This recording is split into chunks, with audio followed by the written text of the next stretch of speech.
Mm. I continue to be sick because my children are Geneva Convention violations. Yeah, I have a similar. Technically, the Geneva Convention, I don't think said a lot about biological weapons. I think It that's did not. subsequent treaty regimes. But yes, Well, that's fair. you know what? Fentanyl, possibly. They're Possibly. war crimes anyway.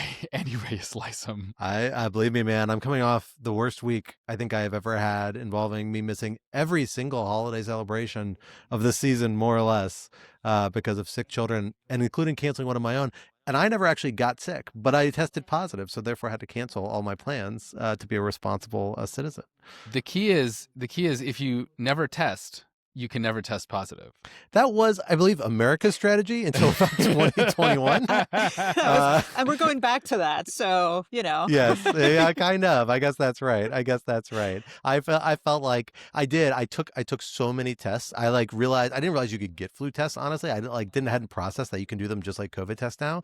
So I spent a small fortune on flu tests all last week and tested a bunch. And I did 3 in a row that were negative in one day because my whole family had the flu, but I felt fine.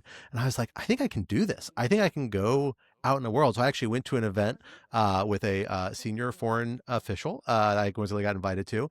And then I went to a holiday office party.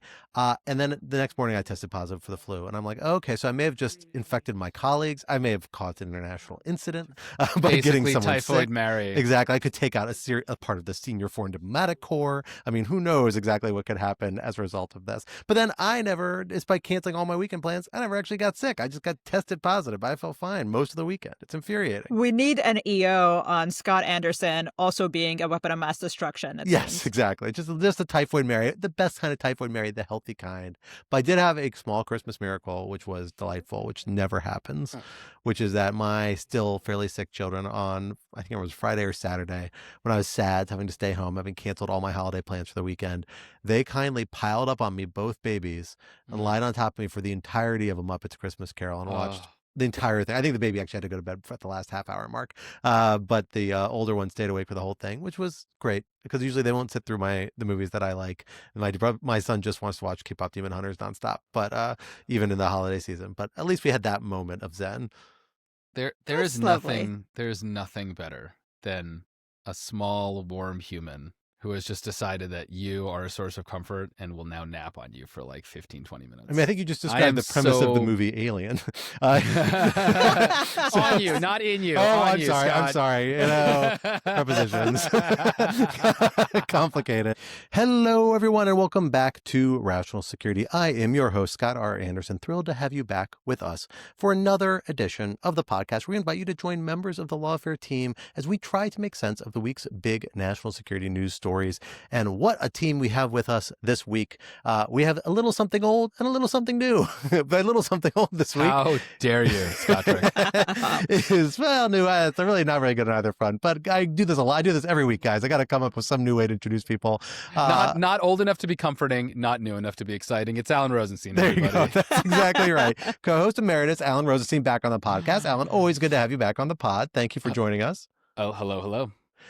And of course, we are joined by one of our newer additions at Lawfare. Although at this point, you're fairly seasoned and veteran. We are, of course, joined by Ari Tabatabai, our latest public interest fellow, or one of our recent public interest fellows here at Lawfare. Ari, thank you for coming back on the podcast. Thanks for having me. Wonderful. Well, we have a lot to talk about. It's been a big week in the news as we enter into the home stretch here before the holidays. There's stuff happening overseas, some stuff happening at home. We're going to focus on some international developments, mostly related to a topic that is a favorite of Alan's. We, of course, talk about somewhat regularly here on the podcast. That is the question of artificial intelligence, but not exclusively, and not exclusively artificial intelligence qua artificial intelligence. Instead, we're going to be talking about its intersection with a few other issues of concern. Topic 1 for this week. Once you pop, you can't stop. The Trump administration has given a green light to Nvidia to export its powerful H200 chips to China, opening a potentially significant new market while jumpstarting China's strategically significant AI industry, or perhaps making it reliant on U.S. technology.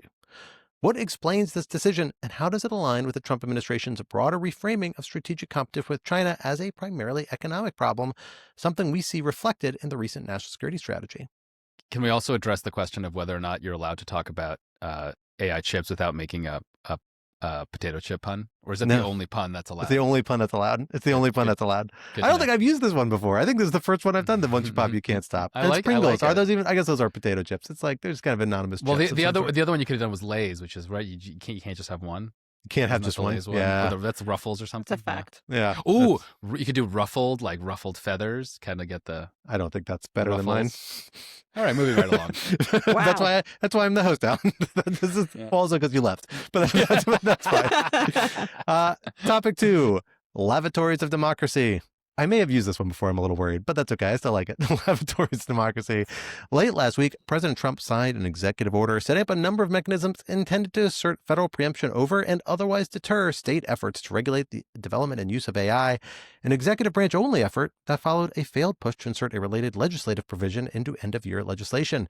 How effective is this measure likely to be, and how wise is it to try and stop the states from regulating AI in the first place? So I promise I will not comment on every single intro, but I will say I would love an actual Lavatories of Democracy segment where the president issues an EO trying to override NIMBY restrictions on building public bathrooms across the country. This is be literally amazing. could happen any That minute. could happen. I would stop right I'm now. here for it. I'm here for that. They're one. taking over municipal golf courses in Washington, D.C. That is like one of the ongoing literal executive orders that was issued last week. So don't pretend like that's not on the table. There's micromanaging to an extreme around these things. But regardless, topic 3, some things you can't make light of. Over the weekend, a pair of gunmen inspired by the Islamic State executed a brutal massacre at a Hanukkah event on Australia's Bondi Beach, killing 15 people, plus one of the attackers, and injuring 40. The violence has shocked Australia, a country with strict gun control laws where incidents of anti-Semitism have been on the rise, as in much of the world. What is there to learn from the attack and its aftermath, and what could its ramifications be both in Australia and further abroad? So for our first topic, let's talk about the H200 chips. This is a huge, really significant development, something that has been a big point of debate with the Trump administration from the outset. We had the Biden administration take a very restrictive approach to the broader diffusion of AI technology generally, not just to China, but to a lot of our targets, but particularly in regard to China as a major strategic competitor. They essentially had a kind of small yards, high fences, a strategy where they would say, we're going to share our AI technology with a relatively small number of ideologically aligned democratic partners. Did not even include Gulf states, notably as a point of controversy that the Trump administration reversed a few months ago at this point. But did say we're not our biggest chips that we're certainly not going to share with China, our main strategic rival. Trump administration has come in, kicked the doors open to a variety of diffusion, some of which we've talked about on the podcast before, some of which I will say I think is actually a good idea. I think the Biden administration may have drifted too far in the anti-diffusion sort of direction on a lot of fronts. But this is the one part of the anti-diffusion part of which there seemed to be a lot of consensus among a lot of people, particularly among the more traditional quote-unquote China hawks that are centered in the more conventional parts of the Republican Party's foreign policy apparatus. Competition over AI is seen as one of the premier frontiers of strategic competition these days, particularly with China, primarily with China, less of a deal with Russia, obviously. And our control over our major chipsets is supposed to be our biggest comparative advantage. They have critical minerals and access to those as they've been leveraging the last few weeks, but we have access to these chipsets.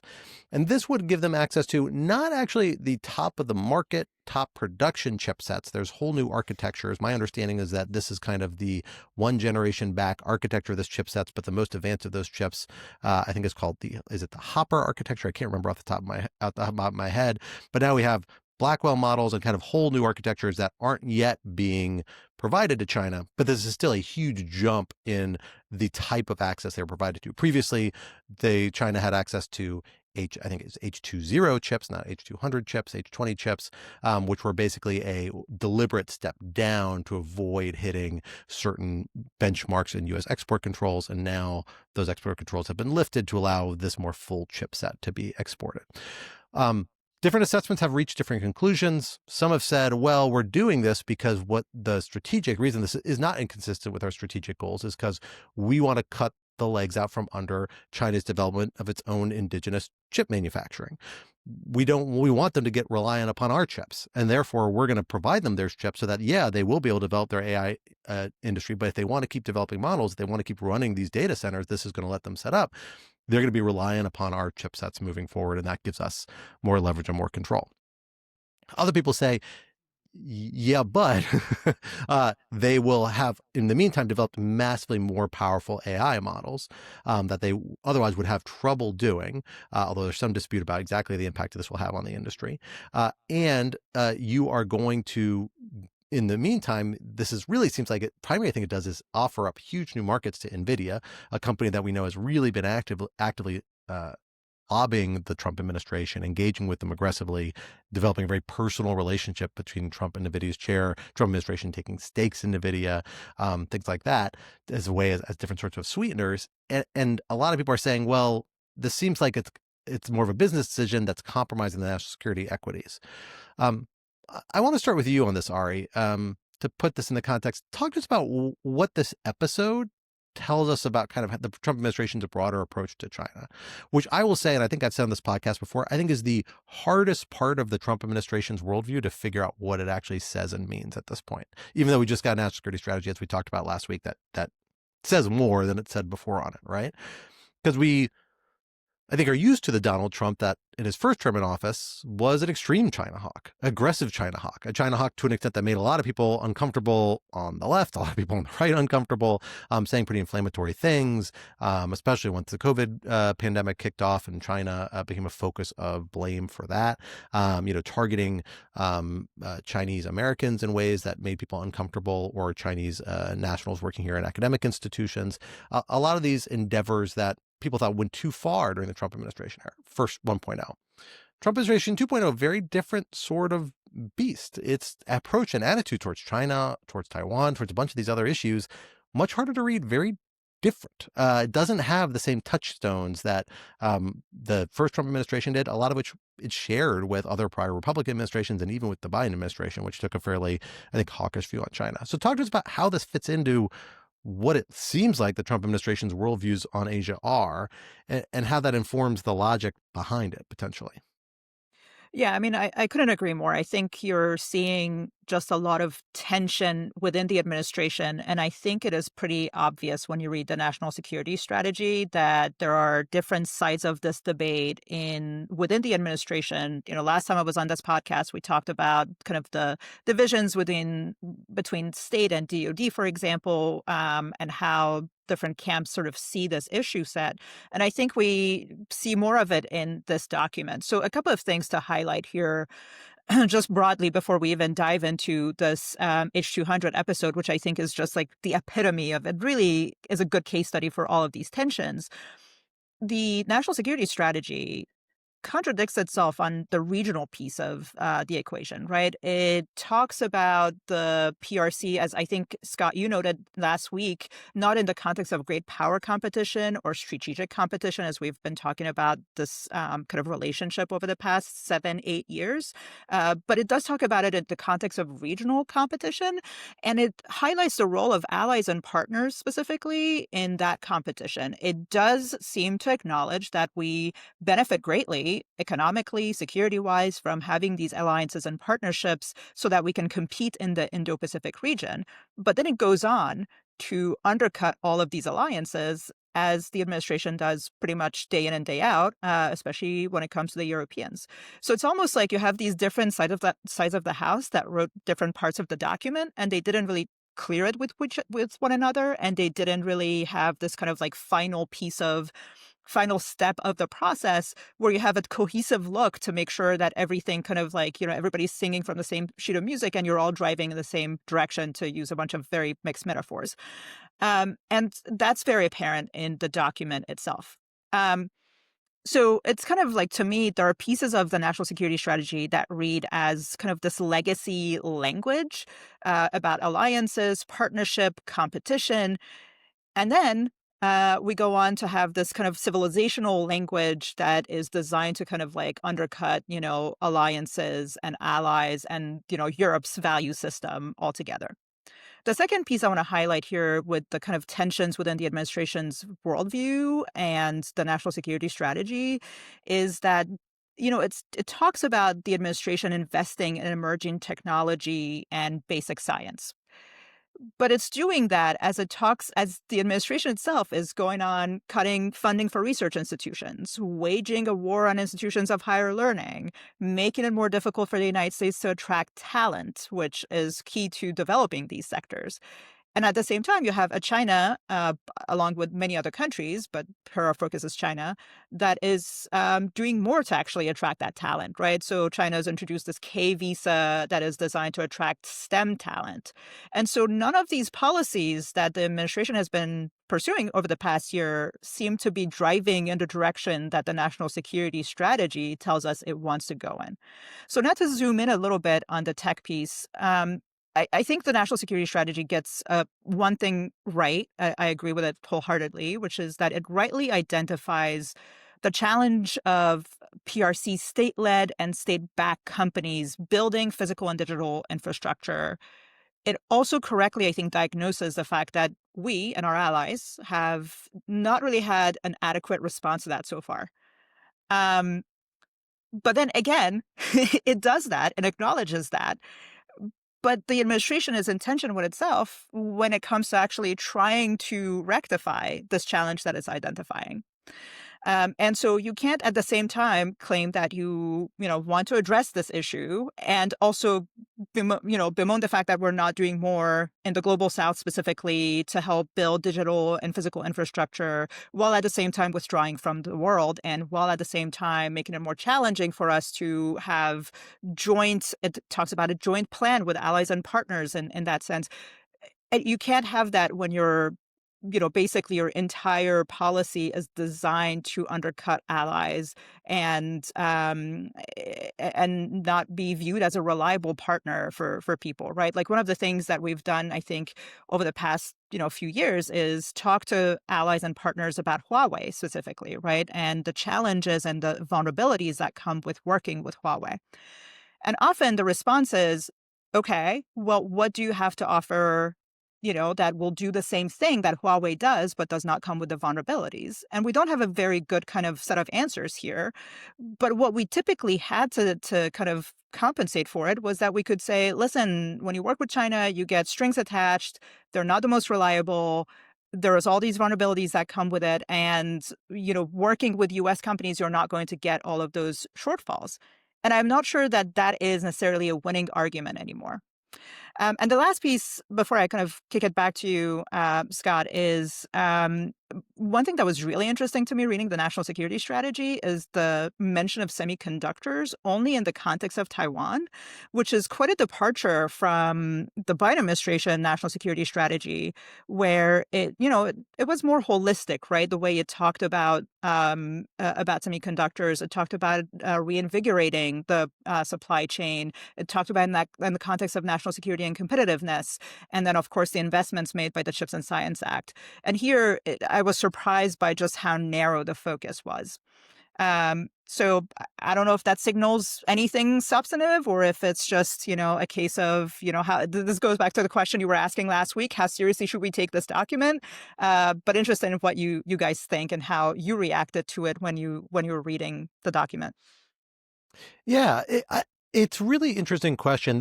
I think the case study of H200 really does put the, issues to the fore to say, how does this actually translate into policy?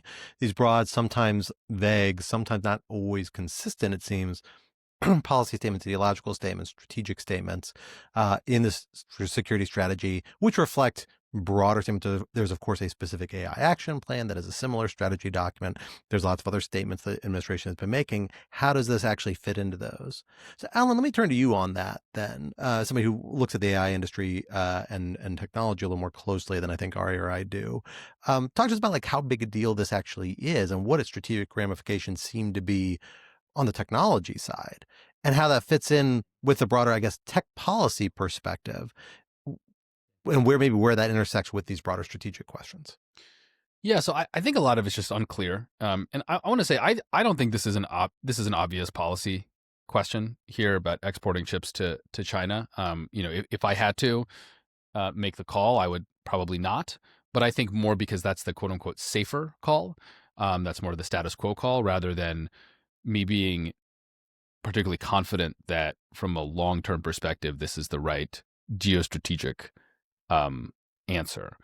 And that's because, although, again, the case against giving these chips to China is very clear, which is that, we do not lead China in brain power. We certainly don't lead China in energy. If anything, we actually quite trail China in. The thing we lead China in is compute, both in terms of our ability to design these chips, though of course we don't really make them, they're made in Taiwan, but at least designing them, that's the thing that we lead in. And if you think, and I tend to, and I think most people in this White House tend to think that that U.S.-China competition is important and that one of the terrains on which this competition will be fought is AI, giving China more compute is potentially a problem, right? Or helping China catch up with compute is a problem. Although you can say, well, the H200s are no longer the premier chip because now there's this new black hole generation. That's not really how compute works. Compute is additive. There's a point at which the chips are just no longer useful for anything. But at the end of the day, what you're really doing with compute, especially inference compute, which is to say, once you've trained the model, now you want to run it at scale, is you just need a bunch of chips. And yes, if you had the newest chips, you could have fewer of them and they would take less power because they're more efficient. But you can largely make up for that if you have enough of the older chips and you're willing to, dig up every bit of coal, out of the mountains and burn it, or, in China's case as well, build a lot of renewables. So I think the case against it is very clear. At the same time, the case for exports is certainly not a trivial case, right? And, we can make a couple of arguments just to Steelman for a second. First is, yes, maybe from Jensen Huang's perspective, he's the head of Nvidia. He has a commitment. He has an obligation to shareholders to maximize shareholder value. And Nvidia is only a $4 trillion company, and he'd love to make it an $8 trillion company. And the best way of doing that is to sell chips to China. Fine, fair enough. At the same time, it is also true that a huge amount of innovation right now is being funded by these private companies with all their free cash flow. One thing that's really notable about this current generation of technological innovation is that the government is not really involved in the way it was in previous generations. This is much more like the Bell Labs model of innovation, where you have these giant companies, some of whom are monopolies, some of whom are just really big, and they're using a lot of their free cash flow to do this fundamental R&D that has massive public positive externalities. And so one can argue, and again, with a straight face, that what's good for Nvidia is good for the country in the long term, right? And so that is one argument. Another argument is that, look, if we don't export these chips to China, China will develop its own in-house capacity. It has obviously its own companies, and we've seen how in domain after domain, China is really able to catch up to the United States, right? Whether it's in power production, whether it's in automobiles. Now, again, to argue against that, the answer is, well, it's going to be that much easier for them to do it if they have a bunch of Nvidia chips, right? To squint at. Though again, you can respond to saying, well, there'll always be some Nvidia chips to squint at because of the black market. Anyway, you can do this all day. Is my point, right? And I just don't know how it nets out, right? And so far, I've only been talking about this issue as if it were just a U.S.-China AI chips issue. But of course, these are always embedded, and this is to Ari's point, in much broader strategic questions of, well, what's the rest of our China relationships? What's our relationship with our allies in Asia and in Europe? So I am open to the possibility that there is a world in which this makes sense. The problem is that this administration, let's just say that I have no reason to think that its policy apparatus is particularly robust, right? And it's not because David Sachs is a Silicon Valley venture capital bro, right? I actually tend to think that if you're going to choose between, I tend to think that there is a real trade-off with getting industry expertise in the White House and the associated sort of capture insider risks that creates, and then trading that off against starving the White House of that talent. I tend to think that whatever sort of low-level corruption, and I'm not accusing sort of David Sachs here of like actual corruption, but the kind of low-level capture style of corruption is probably worth it at the end of the day. I think, in particular, Democrats, I think I've been sometimes a little too wary of bringing industry in. So that's not my concern about the policy process. Again, I have no reason to think that David Sachs is very good at his job either. I'm just saying that's not, I think there's been a lot of press about David Sachs, and like that's not the thing that I care about. The thing that freaks me out is the addition of this idiotic 25% kickback, which Trump has announced is going to be part of this deal, where for every chip that Nvidia sells to China, it has to pay 25% of that to the US government. The problem with this is, well, first of all, it might be illegal under both the applicable statutes and the Constitution. Maybe it's a tax on exports, which is unconstitutional, even if it's instead recharacterized as a tax on imports, because the chips are imported from Taiwan and they're kind of under this regime kind of transshipped to China. It may very well violate a bunch of U.S. import laws. We're going to publish a great piece on Lawfare at some point in the near future, going through these legal issues. Putting aside the legality of it, the idea that whether the United States earns some commission on this is in any way an appropriate consideration given the geopolitical stakes here is just farcical. It's idiotic. Now, I suspect what happened was that this policy was cooked up in the White House sort of on its quote-unquote its own merits. And then the way they sold it to Trump was, Mr. President, now you're going to be able to go brag about how you got a great deal for the United States by adding this 25%, right? So it may very well be that the 25% kickback was not a motivating factor, which I guess makes me feel a lot better. But the very idea that we're operating in a policy environment or in a policy planning environment, a policy generation environment where idiotic, truly asinine considerations like, can we make some money off of this deal, is even being considered next to the profound strategic questions here, makes me very uncomfortable thinking that any of these people have thought this through properly. The last year of the Trump policy process has made me generally comfortable with how good these people are. But even relative to that, the addition of this kickback provision makes me really, really concerned that this is not being thought through at a very high level.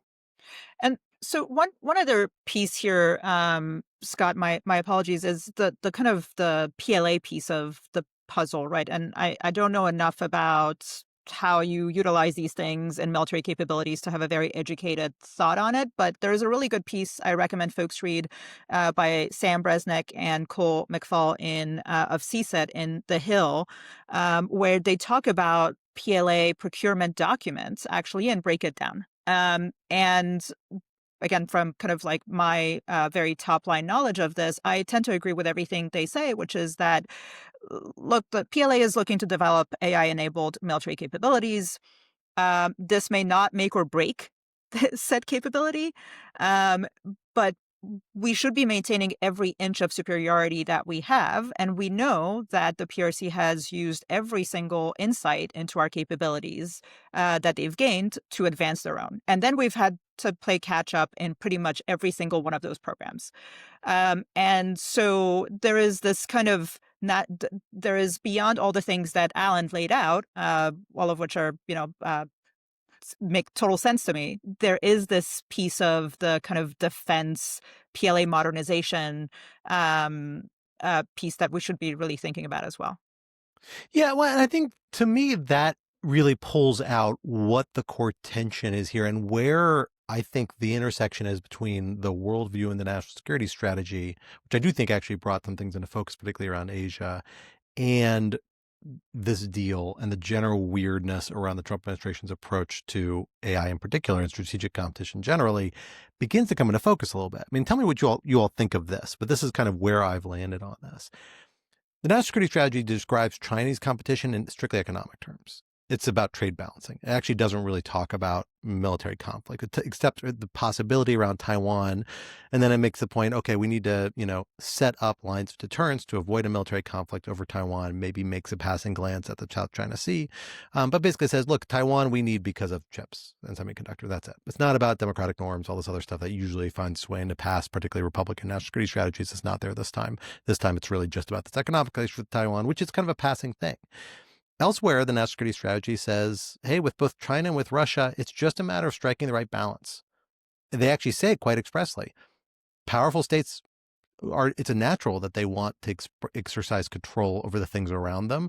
And that's not even inappropriate. We just have to strike a right regional and global balance of power.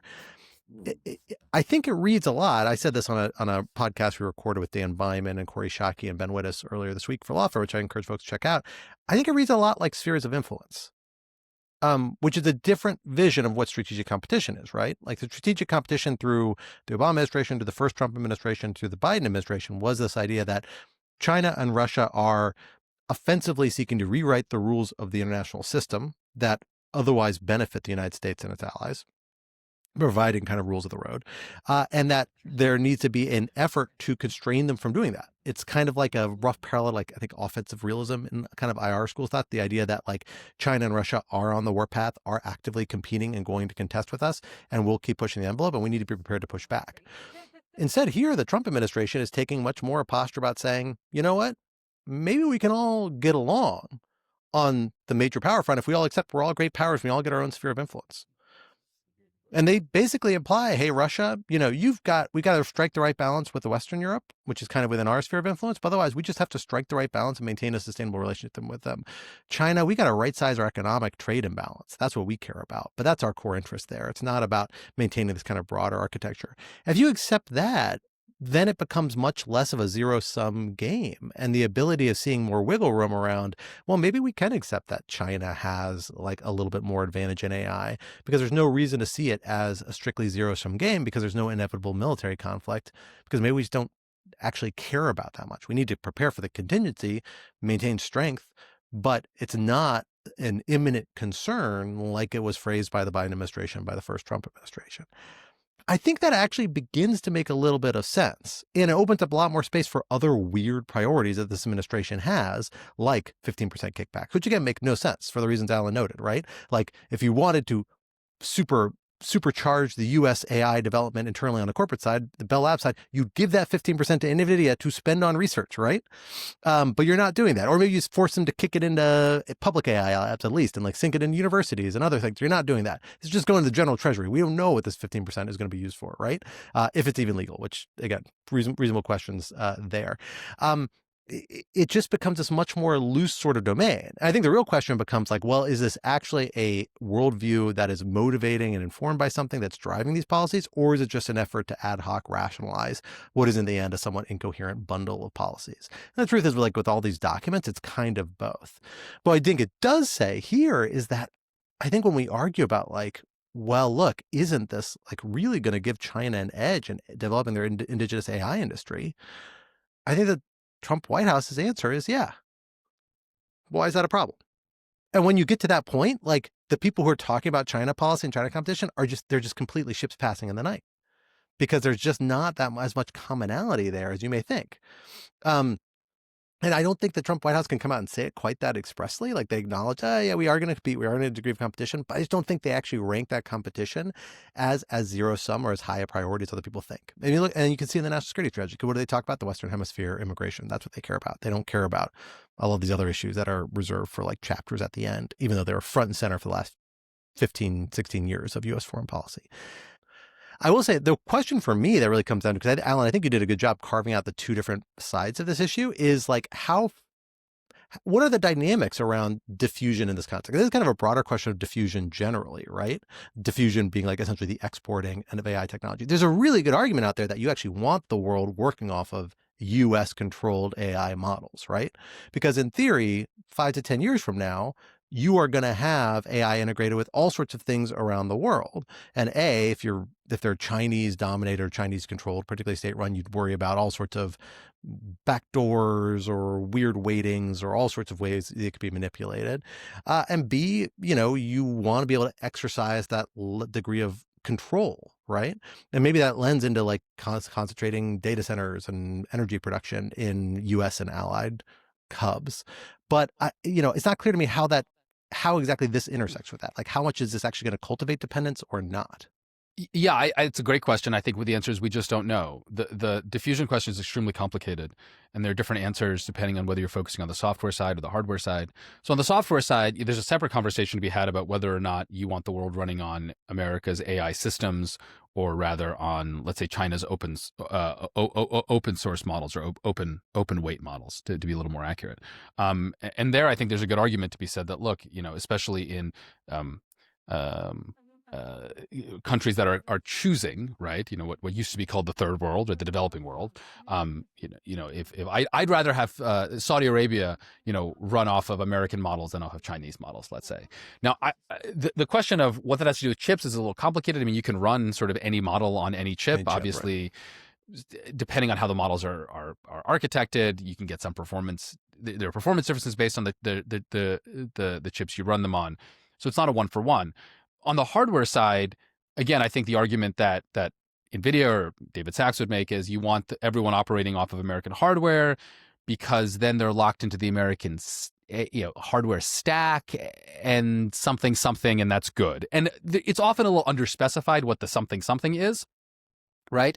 In part because very quickly you get into these very important, right, but very technical questions about, right now the reason people use Nvidia is because of this thing called CUDA, which is Nvidia's low-level systems language for essentially programming its GPUs and getting the maximum performance out of them. And so if everyone uses Nvidia chips, they'll all be using CUDA, and maybe that'll be useful in the future.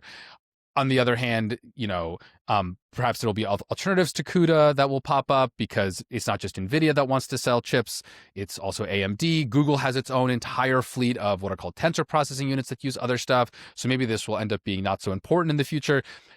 Again, this is a kind of a non-answer, but it's all to say that you're dealing with an extremely, extremely complicated technical question and an extremely complicated geopolitical question, and the interconnections between those are very complicated, and the game theory of it is complicated, and solving for equilibrium is complicated. And all this to say, this is complicated, which on the one hand gives me some degree of sympathy for the people in the White House and in the Commerce Department who are dealing with export controls. But then I just come back to, and then they throw in this idiotic 25% kickback, which again just makes me very doubtful that the policy process is a good one. So, and that's just where I come down on this. Fair enough. There's also a Chinese perception question here, right? Yes, there's the technical questions, there's the geopolitical questions, but there's also, does China say they acquire these chips, right? Are they going to be satisfied just kind of working with these and not developing their own? Or are they going to ultimately view it as in their interest to be self-reliant and continue their own development? Yeah, I mean, certainly the U.S. Strategic posture has been to begin onshore chip development. That's been a major priority here, as I think it has been in China. And one way I've heard this move sold is an effort to undercut that. But how effectively does that undercut that? I think that is fundamentally the question. You would, in a market economy, you imagine, all of a sudden you would have immediately available, relatively cheap NVIDIA comparatively, than having to sink all this money into developing it. But China's not a market economy strictly, right? So if the government decides, no, we actually do want to prioritize domestic development, we'll put the resources to it, maybe that they could in a way that, that kind of market logic doesn't the bar. It is a really complicated set of questions. I think it's really interesting. It's something we'll come back to. But for the time being, we need to turn to another aspect of AI policy that has popped up on the radar in the last week. And that is this question of this executive order President Trump issued in the last week, I think at the very end of last week, seeking to forego, bar, prohibit, preempt to the extent it can, a lot of state activity around regulation of AI. Alan, talk to us about the executive order. This is an issue we've talked about before. We know there was a legislative effort percolating around this that ultimately fell flat, died with Senate Republicans, as I recall. Maybe I don't even think it made it through the House either. But regardless, never made it through, couldn't get the support even in the Republican Congress. This administration went forward with it anyway on an executive branch level. Talk to us about the politics about it, what it does, and then how feasible it actually is. Sure. Yeah. So I think you really have to, I need to give a little bit of background on the legislative efforts, because I think that really sets up the scene for the executive order. So zooming out just, a bunch, and I should say we did a scaling laws episode. This is Lawfare's AI podcast about this last week. So folks who want to really deep dive into the executive order should go check that out. So for a long time, there's been this question about where AI regulation should come from and who should decide. Should it be done at the state level or the national level? Some questions are obviously only appropriate for the nation to decide at the national level, right? AI in the military is not something that anyone thinks states have a legitimate role in. On the other hand, there are some questions where it's entirely a state question. A state government should choose if it wants to use AI for its own operations. Obviously, the federal government shouldn't really care about that. And then there's this whole, set of questions, kind of everything in between, where you can make an argument that this is something where, both sides, right, both the federal government and the state governments have something interesting to say, right? This is everything from economic impacts to AI and discrimination to, building data centers and so on and so forth. There have been a lot of AI regulations over the last couple of years. There will likely be a bunch more AI regulations in the next, few years. And this has raised concerns among some, both in the AI industry and then in Washington, D.C., actually in both parties. I think it's important to recognize this is actually not quite as a partisan issue as it may initially appear, that this raft of state AI legislation is going to threaten America's ability to develop AI, which is important for national economic growth and benefits, but also in particular, kind of harkening back to our previous topic, geopolitical competition, especially with China. And so there has been this core, in the White House, led obviously by sort of David Sachs and that crew, but then in Congress, in particular, led by Senator Ted Cruz, to push for federal preemption, sort of explicit federal preemption, so where the federal government passes a law saying, this is our domain, states, you cannot regulate in this area. There was a high-profile effort, as you pointed out, Scott, last year that failed. Then there was another kind of short-lived effort earlier this year to slip a set of preemption provisions into the NDAA, the Must-Pass Defense Authorization Bill. That failed. And so what we have now is the White House issuing this executive order. And the reason I think this background is important is because even if you support preemption, and I am one of those people that supports some degree of federal preemption of AI legislation, especially when it comes not so much to AI use, but to the development of frontier AI systems. One has to think about the politics here, because at the end of the day, and I'll get into why this is in a second, but at the end of the day, if you want really durable preemption, it's going to have to come through Congress, right? Only Congress exercising its Commerce Clause authority really can durably say this is the federal domain, either because we have our own set of regulations that we want to push, or just because we think the current essentially kind of laissez-faire status quo is the appropriate regulatory scheme. And I'll just go on a sidebar for a second. It's totally fine to criticize Congress for not regulating AI, but one talking point that I do sometimes hear that I think is important to push back on, just as a conceptual point, is that it's somehow inappropriate for Congress to preempt state legislation if it does not offer its own regulatory alternative. That is not how preemption works. Congress is allowed to preempt state legislation and not provide its own alternative, either because it can't get its act together or because Congress thinks that the laissez-faire status quo is the appropriate situation, right? Sometimes the free market is the appropriate regulatory alternative. Now, you don't have to believe that. You can say, I think Congress is also wrong to believe that. But you hear some slippage, right? And so I think you just want to push that away, right? If you want to say that Congress should not preempt, it should be because you think Congress should not preempt, not because you think that for Congress to preempt, it also needs to regulate. That is just not a thing that is true. But I keep saying Congress because if you really want durable preemption, you need Congress to get involved here. And one thing that I think all proponents of preemption should worry about is that this executive order is not only going to be ineffective, it's going to actively backfire because it's going to kind of poison the well, right? It's going to piss off people in Congress who might be amenable to preemption, but are not going to be interested in this happening through not terribly well thought out executive orders. Okay, so this is a very long windup. Apologies, but now let's talk about what the executive order says. So again, I've read some not great news coverage that suggests that President Trump has quote unquote preempted state legislation. That is not what he has done. He does not have the authority to do that. I'm gonna every time there's an executive order, and because I'm TikTok guy, I've had to deal with so many of these executive orders over the last year. I always trot out the thing I like to say, which is an executive order is not magic. It is just a Truth Social post on nicer stationery, right? An executive order fundamentally, in almost all circumstances, is a command. It's an interoffice memo, I think is the best way to think of what an executive order is. It's an internal bureaucratic command to other parts of the executive branch to do stuff. And preempting state legislation is not something any part of the executive branch can do.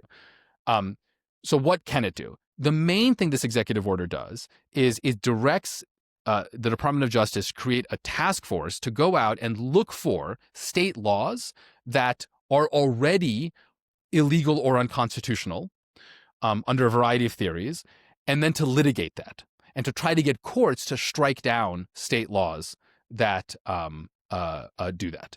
There are a lot of theories on which this can happen.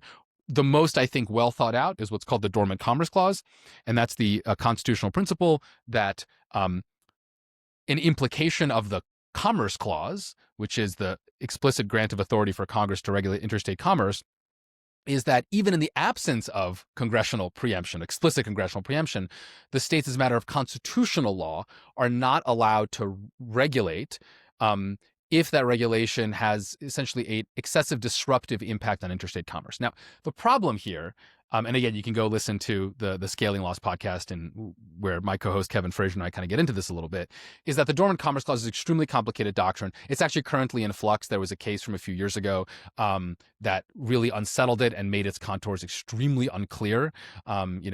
It kind of exists and doesn't exist in this almost Schrodinger's-like way, and people really are not sure what the scope of the Dormant Commerce Clause is. But this is something fundamentally for courts to decide, and DOJ will go and now litigate. It's an interesting question. This itself raised some interesting legal questions about whether DOJ has the standing to just start suing states.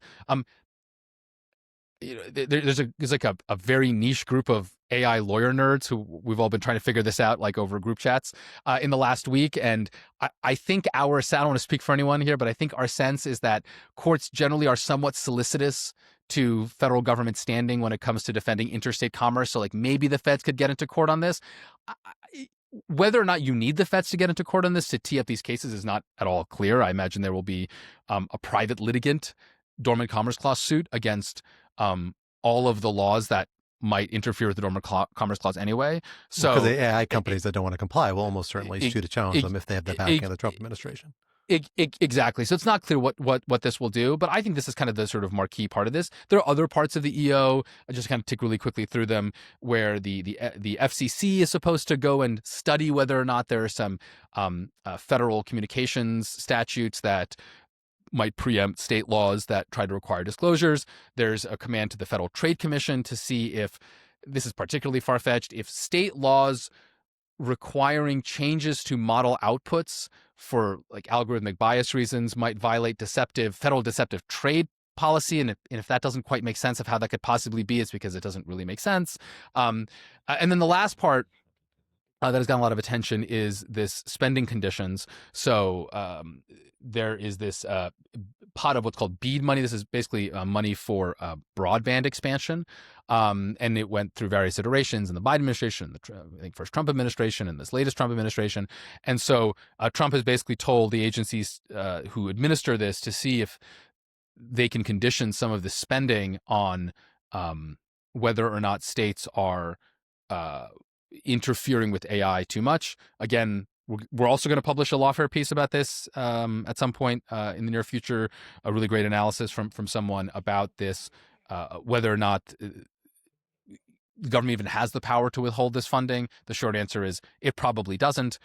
But again, putting the legal issues aside, even if it did, this is not such a huge pot of money that it probably will that it will discourage the states that really care about this, in particular California, but also other states like New York, from regulating AI. And in fact, again, it might backfire because, again, it might just be viewed as another heavy-handed attempt to another heavy-handed attempt by the federal government to interfere with state sovereignty. And again, just to zoom out, it is an interesting observation that here the valence is flipped, right? Usually it's people on the left who are somewhat skeptical of these kind of laboratories of democracy arguments and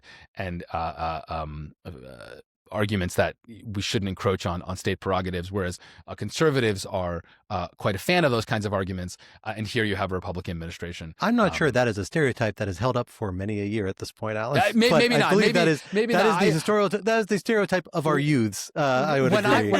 When I went to law school in the early 2010s, that was still the vibe. But you're right. Maybe that has long since changed. Yeah. So that's now twice that Scott has called Alan old on this podcast. There you I just go. want to note this. I mean, I will say this is a really wild. I have a broad theory. We often get in fights at Lawfare, polite fights on Slack over when the administration issues an executive order, whether it's complete horseshit or not.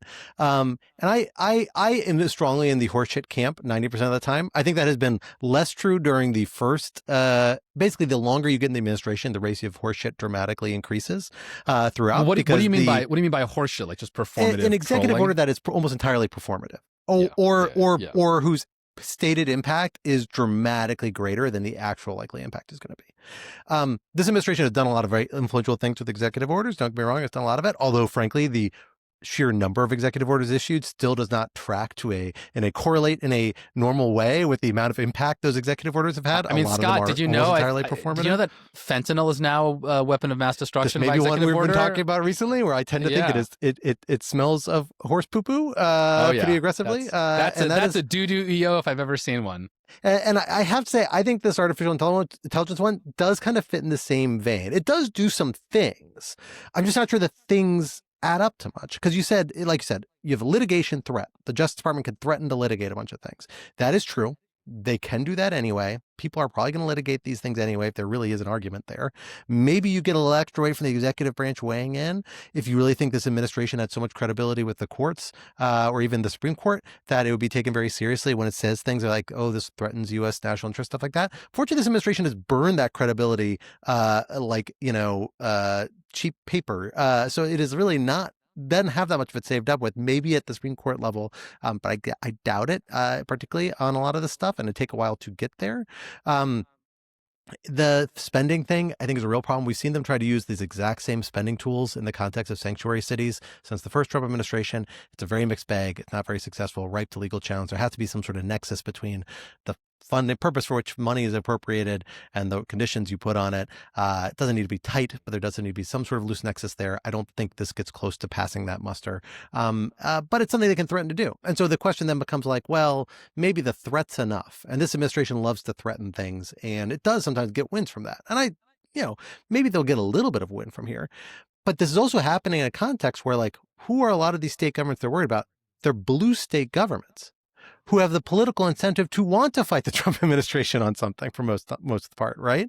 Like, if anything, I kind of think this kind of makes a lot of state legislators looking for a political cause to say, and political attention to say, yeah, I had this idea for like an AI regulation thing. I don't know how effective it'll be or won't be. I would enact it in the ordinary course. Maybe it wouldn't be a top priority, but now it's going to get me national press because it's going to be contested by the Trump administration. The Trump administration is going to be accusing me of undermining the AI industry. And guess what? If I'm in a liberal state legislature in California, that may be exactly what my constituents want, because they're worried about AI and the AI industry.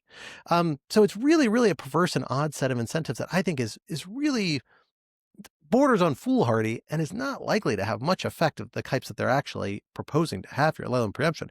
A statute could actually do it. And for the record, I tend to think preemption is not a good idea. I don't think it won't ever be a good idea. Maybe a state will do something dumb and then you should preempt it.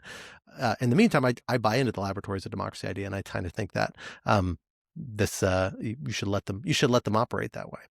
Ari, I don't want to cut you out of this conversation. Let me come to you on where this intersects with our past conversation, because I do talk a little about the global aspect of this and how it fits into the global kind of macro strategy. Where do you see this reflected? Obviously, their argument for this is that we need a national strategy so we can like play it to the edge, and we're going to be absolute bleeding edge of AI technology, which is a little in tension with some of the Nvidia stuff already that we're talking about, including that 15% kickback and everything else. But talk to us about where you see this fitting into the broader kind of AI strategy question. Yeah, exactly. Again, tension is, I think, my kind of like take on all of this, right? But yeah, it does talk a little bit about enhancing global AI dominance, but mostly through the lens of quote unquote minimally burdensome national policy framework for AI, which reads to me as though the administration is essentially buying into this notion. Curious in you guys' thoughts on this, that companies are pushing, which is that regulation will essentially mean that we will cede the ground to China when it comes to AI competition. So they need less regulation at home so that they can compete internationally with China. Now, China's been kind of putting out some of its own documents over the past year and a half that are, I think, interesting to read and digest. They're much more comprehensive, although, this administration is kind of rolling things out. It's done we talked about the action plan and so on and so forth. The Chinese kind of documents tend to be a bit more comprehensive roadmaps that they put out more in kind of like a single bundle here.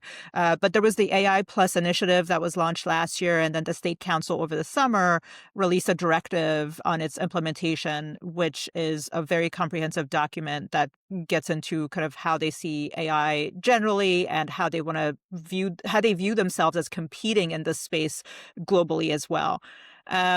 The thing that is interesting to me is two points, actually, I guess, that I think are going to be a challenge for the administration and for the United States in terms of competition. The first is that, the previous AI action plan talked about exporting U.S. AI infrastructure, if you want to call it, right? China is so well positioned to do this because they have the state-led model of the soup to nuts kind of approach that they are able to take to the global south and take care of all of their needs. And I don't know that we're as well as our companies are as capable of doing that. And the second piece, again, going back to the kind of tension of what the administration is doing on the one hand and what it's saying it wants to achieve on the other, which is that, we are cutting the diplomatic infrastructure upon which we have relied to advocate for U.S. businesses, for the U.S. models, right? And so with the reorgs at the State Department, with the rifts at the State Department, with the nixing of the USAID, USAID generally, that has been helping to build local connectivity projects, we are making it more challenging, I think, to compete in this space. And so, like, again, I don't know that you're going back to your question of, is there a cohesive sort of worldview, or are all these things siloed and being done completely independently from one another? I think in this case, we're looking at the latter, but interested in what you guys how you guys interpreted that. And again, it's really interesting to me that it's all framed very kind of domestic centric, even though it kind of like, it's a second kind of, it's yeah, we should be competing globally, but it doesn't really dig into it too much to tell us how and what does that even mean? What does winning the AI race actually mean? Well, we will have opportunities to come back to this topic again, but we do need to spend some time on our third topic, a big story from over the weekend.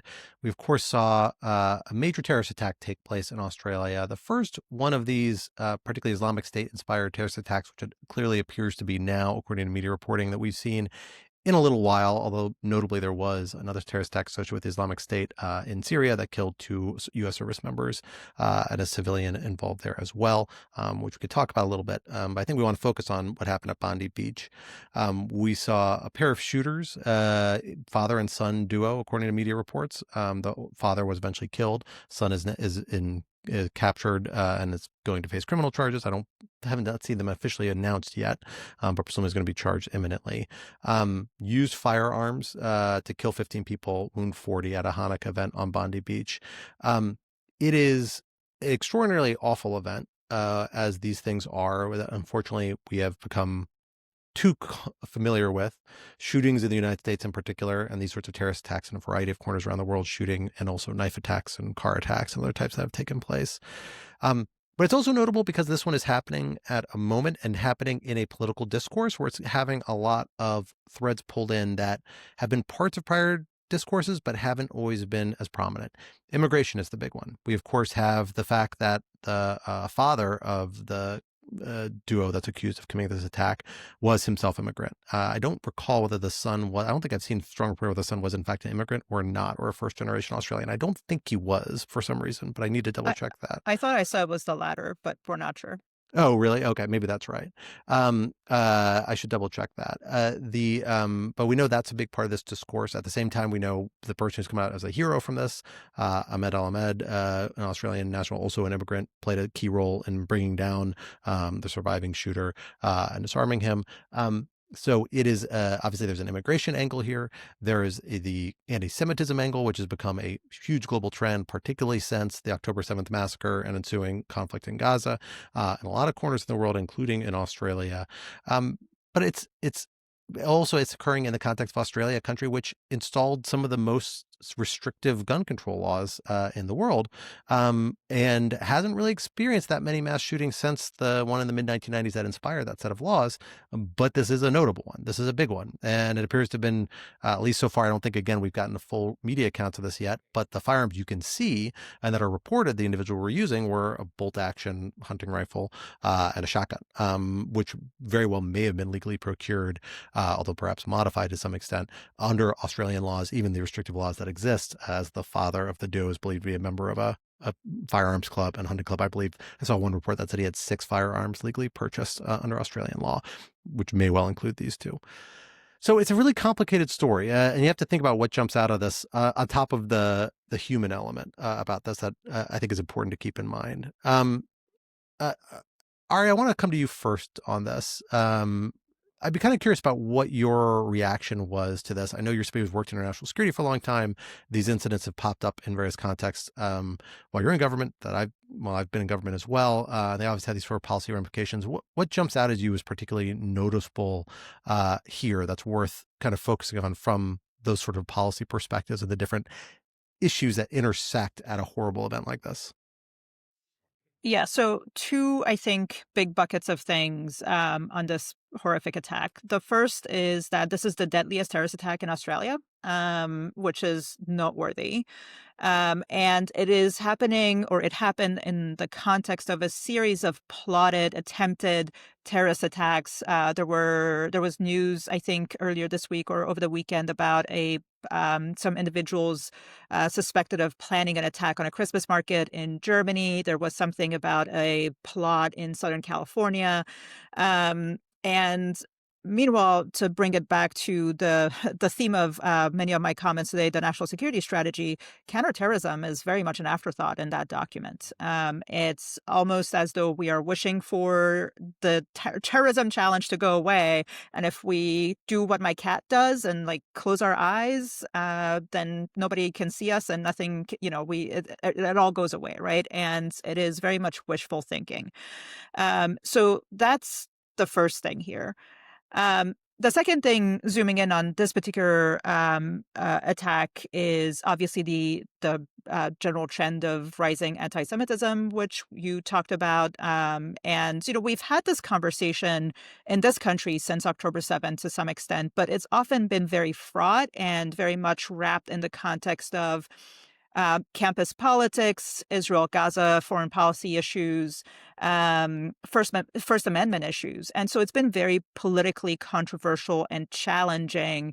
But it is something that we need to be able to, I don't know if we can, but we do need to be able to depoliticize this conversation around rising anti-Semitism at home and then work with like-minded countries globally to tackle it, because this is a global trend. It is not a US-only trend. It is not an Australia-only trend. It is a trend we're seeing across the globe. So just to name a few incidents over the past few months alone, just a couple of months ago, I think it was on Yom Kippur, there was an attack in Manchester. In France, over the summer, a series of synagogues and Jewish-owned businesses, the National Holocaust Museum were attacked. Germany, I saw put out a number that they saw a 20% rise in anti-Semitic attacks in 2024. And then the number that really has stuck with me is Australia itself has seen 3,700 anti-Semitic attacks since October 7th. And this was as of this fall. That is an outrageous number, right? So, this is a global problem. It's a problem that is escalating. And in the Biden administration, we had the anti-Semitism strategy that was put out. I don't know if the Trump administration, for all of its kind of rhetorical comments about anti-Semitism, is planning on doing something like that, doing its own version of an anti-Semitism strategy. But if it is, something that was missing from the Biden administration strategy was actually this kind of global focus. It talked, obviously, rightly, it was focused on domestic related issues. But it didn't do enough, in my mind, rereading it recently, to talk about how we would be working with other nations to, learn lessons from how they're tackling this problem, where we collectively have shortfalls, and what we should be doing together to counter this issue, to tackle this issue. And that is, I think, a bit of an opportunity for this administration, if it were to kind of think about this, to address that and to really work with allies and partners who are also experiencing similar trends in their own countries. Alan, what about you? I wish I had anything intelligent to say about this. To me, it's hard not to take this personally, right? It's moments like this when I reflect on the fact that there are not even 16 million Jews in the world. That is 0.2% of the global population, right? There are just not that many of us, and we are not particularly well liked. We have not been particularly well liked for several millennia. The last, there was a kind of golden age, I think, from, I don't know, maybe the 80s to the early 2000s, at least when I was growing up, where you could sort of forget that. But history has reasserted itself with quite a vengeance. And it is just, it is hard not to view instances like this with just deep pessimism, because there are just not that many places where I think there are particularly warm feelings to this fairly small group of people. The irony, of course, with these attacks is that, to the extent that they are motivated in the minds of these individuals by whatever's happening in Israel and Gaza, the message that they send, right, is actually, you're not safe in the diaspora. Well, where are the Jews going to go exactly, right? They're going to go to Israel, and that country, whatever you think of it, has several nuclear weapons. It's not going anywhere. So the effect of all of this is simply to underscore the very point that I think the perpetrators of this attack, to the extent that they have well thought out ideologies, which is always a question. Yeah, it is a very depressing thing. There's also this. I would also say, I would hope that events like this make clear to people why there are lots of Jews, including many who hold very nuanced and often critical views of the current Israeli government, that when they hear phrases like globalize the Intifada, they react quite strongly to them, because there is a version of globalize the Intifada that includes this, right? That doesn't mean that every time someone says globalize the Intifada, this is what they mean. Plenty of people don't, right? Plenty of people mean just a more general solidarity with Palestinians, and that's an interesting set of discussions to have. But this is an example of the Intifada being globalized. I think after a decade of many of us hearing about the importance of inclusion and microaggressions and all of this, it was quite disappointing over the last years when these phrases, which certainly evoke these kinds of violent acts, were often sort of brushed aside. Now, it raises the question, of course, okay, well, what do you do, right? What does it mean to combat anti-Semitism? The thing that I worry about is that, especially in countries that do not have the same free speech tradition that the United States has, combating anti-Semitism means clamping down on speech. But I don't think that ends well either. I don't think it ends well generally for society. But even if you're just focused on what ends well for Jews, I don't think it ends well either, right? I think one of the great tragedies for many Jews is that when they look to their left, they no longer see many allies. And so then they look to their right, because the people to their right often dislike Muslims more than they dislike Jews. And so they say, okay, well, I'll at least throw my lot in with the people who dislike someone else more than they dislike me. Okay, fine. I understand that impulse, but that doesn't end well either, right? Because the sort of nativist blood and soil nationalism never stops, right? Never stops with Muslims or with immigrants or whatever, right? It always comes for the Jews in the end of the day either, right? Again, going back to the fact that this is 0.2% of the global population, which has always been viewed as not just an other, but the kind of archetypal other. So it's a very difficult situation to figure out what do you do about this problem, right? What does it mean to combat anti-Semitism, right? What does it mean to combat anti-Semitism in a liberal democracy where you don't want to sacrifice speech? What does it mean to combat anti-Semitism, right, in a world of a lot of migration, right, including from parts of the world where anti-Semitism is extremely high, right? How do you do that in a way that's also liberal? I have no idea. I don't know the first way to think about this problem. Yeah, a few things that bounce off to me from that. I think it's worth bringing in mind about that. And there's a lot of discourse around this event, like all these events, I think puts it in a different light. Are seeing this trend of anti-Semitic events that definitely is tied towards October 7th worldwide. This attack is a little different, though, related to that trend, but also feeding off a different trend, which is legacy of Islamic State-inspired attacks that have taken place across Western countries really for a decade or more now. Pretty horrific attacks, and notably on an ideology that has a element that is anti-Israeli and anti-Semitic and has had for a very long time, but that is also strongly anti-Western, imperialist sort of framing.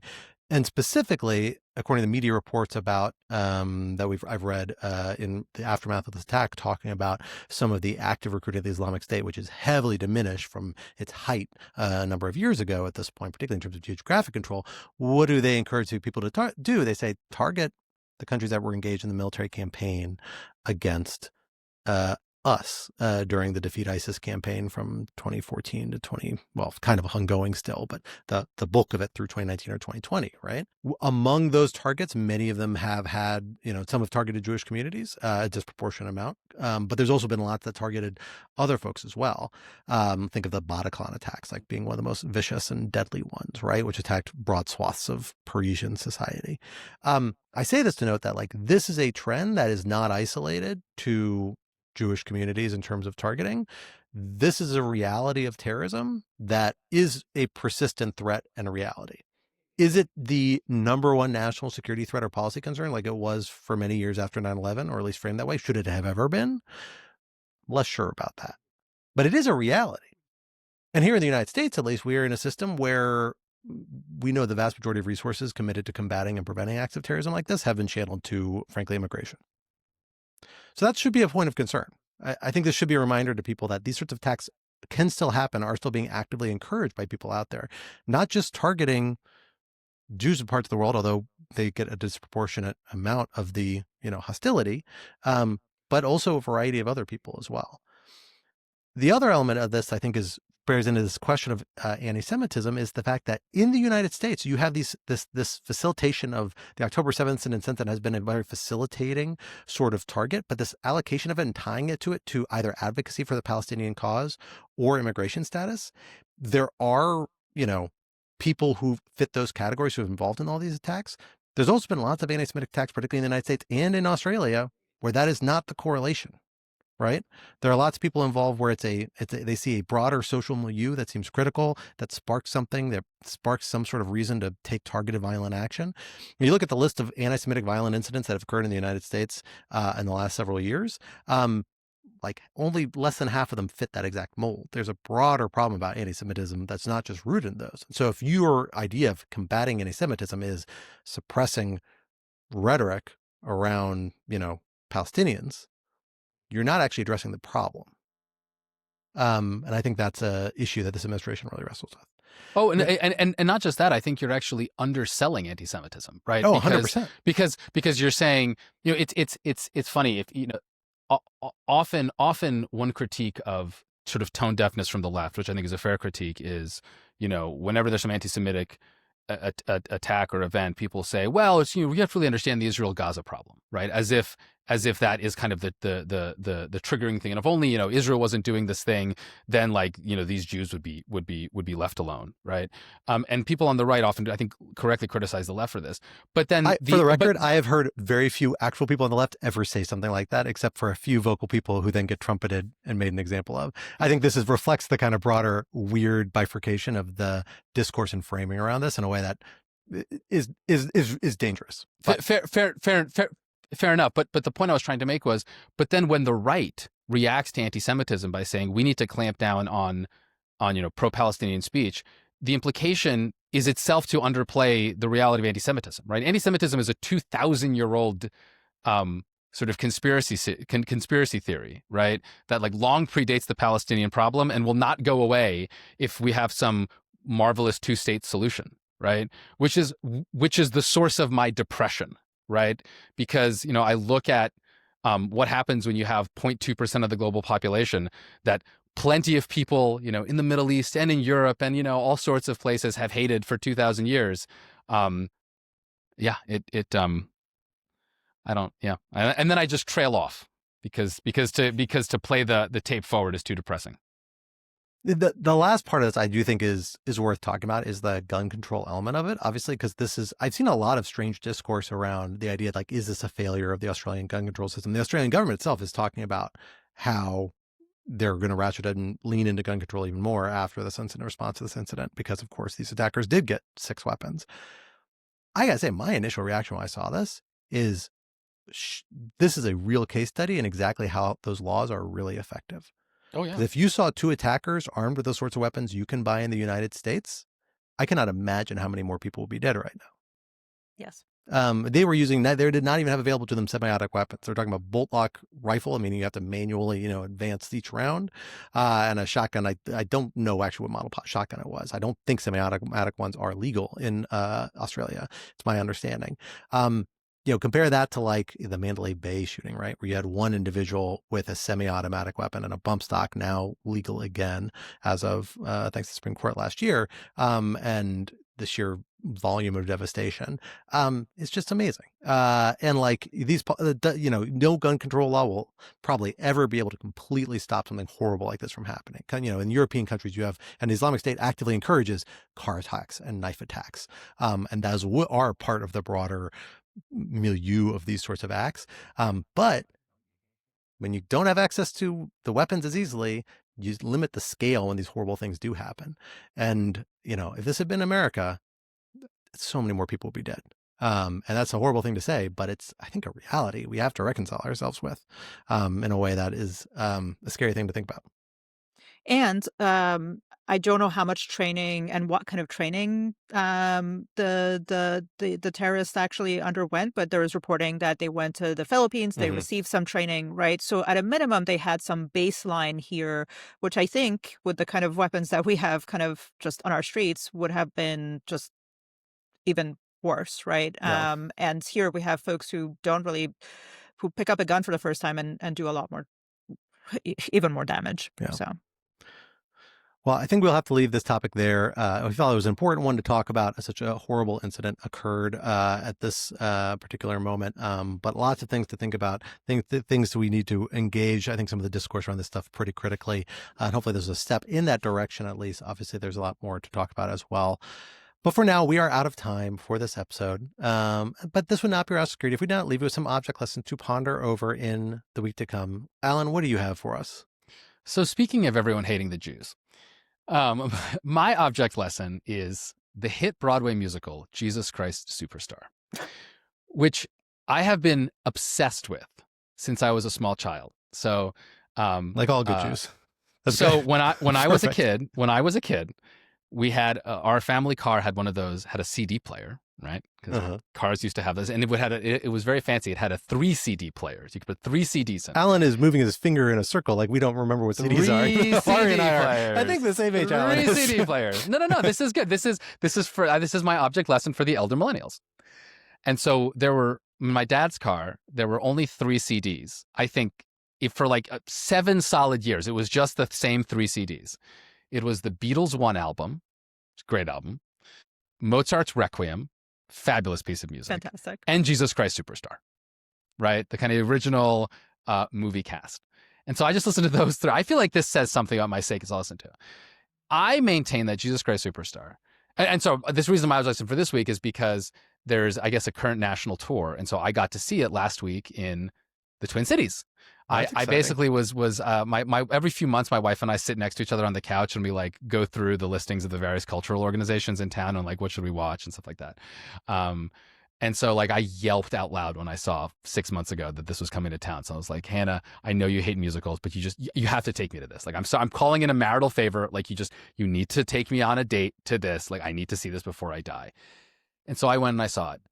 It is so much more unhinged than I realized. I mean, Jesus Christ Superstar, which truly is one of, I think, the like great works of the last 50 years. Like I will like absolutely, I like no irony. I think it is one of like the great cultural musical works of the last, century, is a completely insane piece of art, right? It's like a psychedelic early 1970s rock opera, basically telling the gospel according to Judas. And it just only gets more insane from there. But the thing I did not appreciate is that when you see it live and you see it performed, it is so much more insane than one realizes. The genius that I think about, the reason I think it's such a genius piece of work is because I think it captures the craziness of early Christianity. Like, I think after 2,000 years of institutionalized Christianity and, sitting there and listening to like, the Matthew Passion of Bach and all this, which is like amazing, you get a much more like sanitized version of Christianity.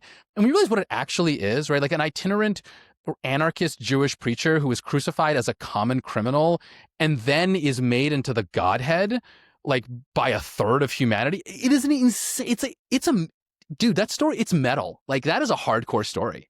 And having it retold as like a completely lunatic 1970s hippie rock opera is, I think, actually much closer to the original gospel than like anything you could get today in mainstream Christianity. So all this to say, it was awesome. I have like never been more excited. It's fucking awesome. Right? If you can see the production, go see it. If not, watch the original 1970s cinema version. It's so good. The actor who plays Judas is still the best Judas of all time. But just like, rock on, man. It's the best thing I've seen in a long time. This just brought me back to being in college, sitting, on a couch at like 10 p.m. and some dude who has been smoking way too much comes in and starts just like doing exactly what Alan was doing. I just like really, guys, was it Andrew Lloyd Webber that he came in and started fluttering over? Oh my God. The Cats, the Phantom. Well, that's what's amazing. Dreamcoats, etc. That's what's amazing, right? Like the same dude that wrote Jesus Christ Superstar then wrote Cats. Like, how is it the same person? Yeah, I don't know. I gotta see it, but that's okay. but I'm with you. Was Tim Rice involved with Cats? I don't think he was. No, right? That's like the difference maker. That's he did, the theory. He did Joseph and the Technicolor Dreamcoat too, right? I think he may have, but yeah. See, I think he did the biblical oeuvres. I think what happened to Andrew Lloyd Webber is that he lost Tim Rice, and like after he lost Tim Rice, like Tim Rice was the hardcore one, right? But after he lost Tim Rice, Andrew Lloyd Webber sort of like became the guy who wrote Cats. Yeah, perhaps. It's metal, man. It's awesome. There you go. Well, I don't have anything quite as exciting for my object lesson, although maybe something easy to experience. It is the holiday season, so of course I try and lean in to the holiday season for my object lessons. I'm going to be honest with you, I am running up dry because I've done doing this for 5 years and I have used a lot of my good ones. But then I realized I have yet to share what is like a cocktail or something. Like I should have a cocktail. I've been trying to find like one. Honestly, I did kind of perfect the hot toddy, I think, the other day. But I'll save that. It's not technically a holiday season. But there's one baked good, which I'm not a baker, but I occasionally will dabble. This is one that's in my family recipe. That is the thing that signifies the holidays more than anything to me.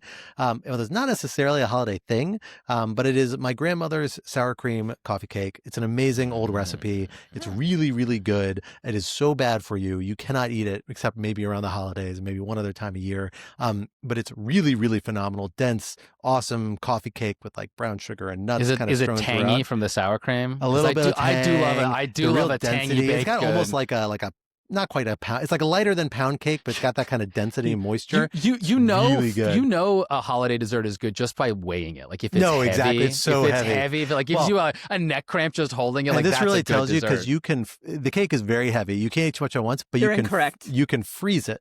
And so then it sits and it freezes perfectly and then thaws perfectly. If you so can if you want it, you can put just with cut off it, slices. That's what I want to eat.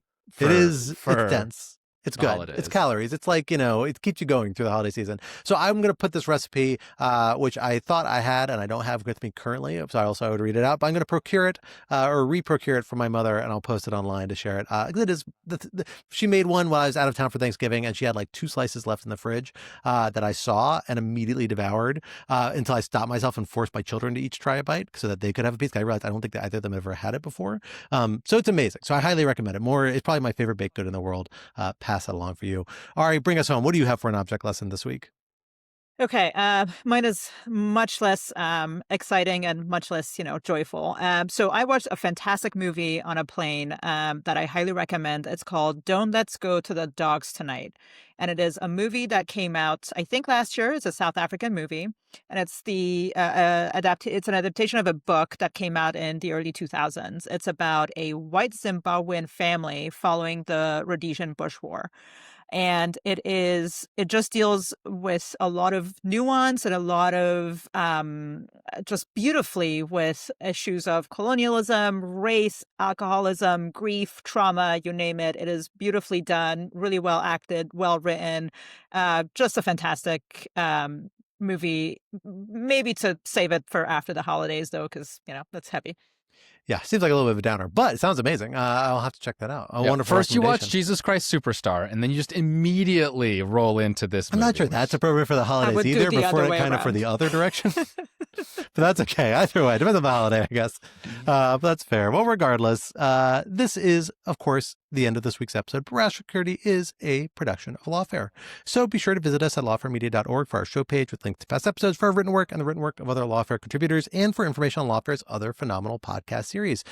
While you're at it, be sure to visit Lawfare on social media, wherever you socialize your media. Be sure to leave a rating or review wherever you might be listening, and sign up to become a material supporter of Lawfare on Patreon for an ad-free version of this podcast and other special benefits. For more information, visit lawfaremedia.org/support. Our audio engineer and producer this week was me, and our music, as always, was performed by Sophia Yan, and we are once again edited by the wonderful Jen Patcha. On behalf of my guests, Ari and Alan, I am Scott R. Anderson. We'll talk to you next week. Nope, that's a lie. We'll talk to you in a couple weeks. We're going off until the New Year's, but we'll talk to you in 2026, except for a special holiday episode, which will be coming forward before the end of the year. Keep an eye out for that one. Until then, goodbye.